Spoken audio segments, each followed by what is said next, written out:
Hi, I'm Jeremy with Rockland Wheels, here today with the Kawasaki 1700, the Vaquero and the Voyager, which are essentially the same iteration of bike, but just packaged very differently. So this bike was actually introduced back in 2009, following their 1500, then their 1600, and they put all the improvements on these motorcycles. So there's quite a bit of differences that they brought to the table, and they made a bike that was a lot more user-friendly and just with the ABS and the K-Tracks and the technology that was coming in at the time, a much, much better bike. And even now, in 2019, they definitely stand the test of time. They're a fantastic bike to drive. If you're looking for a big cruiser, it's really hard to beat one of these two motorcycles. So both these guys are using the 1700cc V-twin. So it's got that nice rumble and the low down torque that you'd expect out of these motorcycles with hydraulic lifters. So making them really easy on maintenance, pretty much do your oil change and the bike is ready to go. It is a 6-speed transmission, which is operating with 2 overdrives. So 5th gear and 6th gear are really giving you those long legs. So even at 120 on the highway, the bike is just lofting along, just making it really nice and easy for you to cruise all day long. And it's drive-by-wire, so that means we get electronic cruise control, so meaning that you can take your right hand off and rest it every once in a while.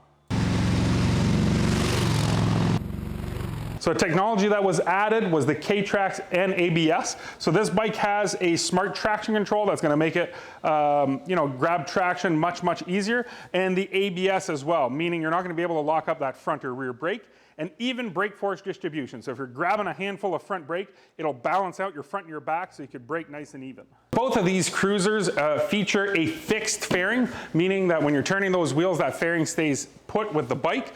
It transfers weight a lot better, transfers wind, and it doesn't feel heavy when you're driving it.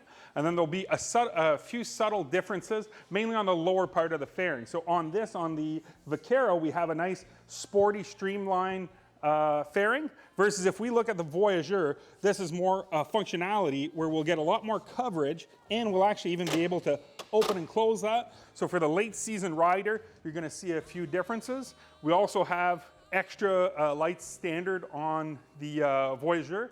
On the Vaquero, there's vents and you can put the same lights in as an option.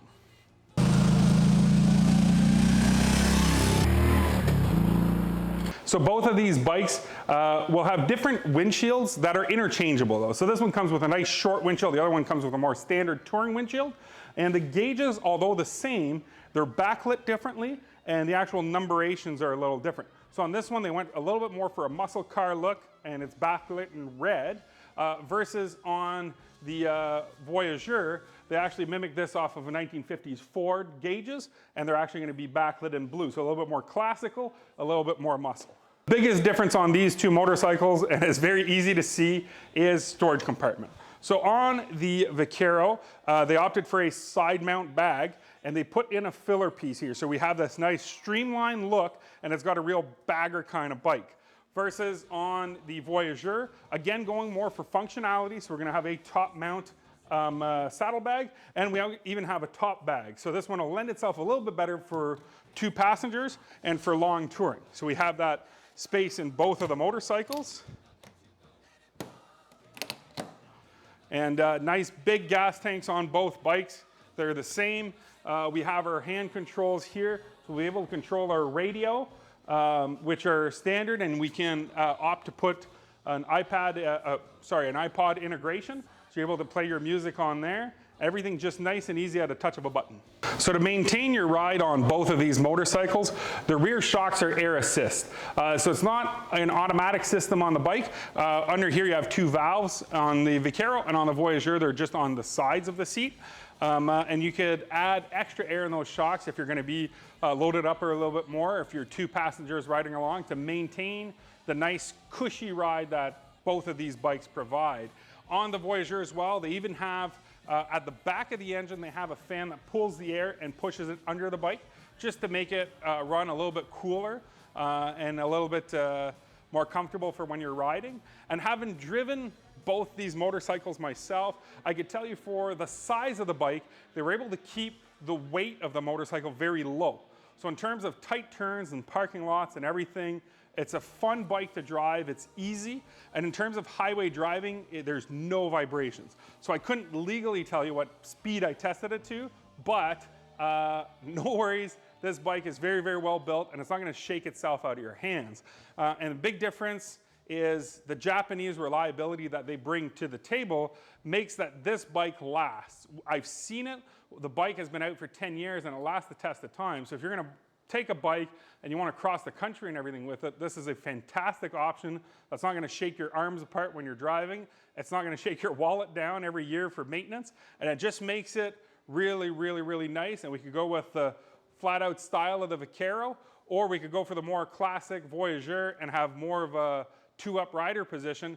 And not to mention, these bikes are just shy of $20,000. That is fantastic value for what you're getting. You're getting a really solid bike with 3 years of warranty at a price that's affordable. This is Kawasaki's Vaquero, which chassis, platform, seating position, all the same as the Voyager,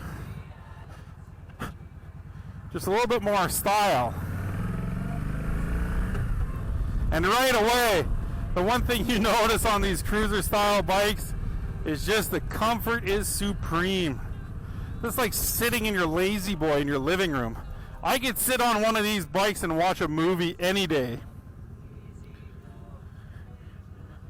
And this is a big heavy bike. This is a 1700cc V-twin, so those big lofty pistons, but they place that weight very low. So it's not overbearing. And that fairing being attached to the frame versus being attached to the handlebars keeps the steering feeling light. And that's definitely what will translate into a different kind of ride. We got that nice heel shift with that firm transmission. We could audibly hear and feel that gear getting into the right gear. And this is a bike that runs a 5 and a 6 gear overdrive. So by having 2 overdrives, it just lofts. This bike will be pretty much at idle RPMs, even on the highway. And by accomplishing that, you get a bike that has a lot less vibrations, and you can drive all day long without getting tired. And this is smooth. You know, this would be like if you'd imagine a hippopotamus doing ballet, but in a Disney movie where a hippopotamus can actually do ballet and very well. That's a Vaquero, a Disney movie hippopotamus doing ballet very well. Curve, speed, power, no problem. And then just sit back and enjoy the ride. Now this is a particularly rough section of road, yet the Vaquero doesn't let me feel it. And let's note something about the Vaquero. Vaquero means cowboy in Spanish. And I definitely feel like a cowboy on this.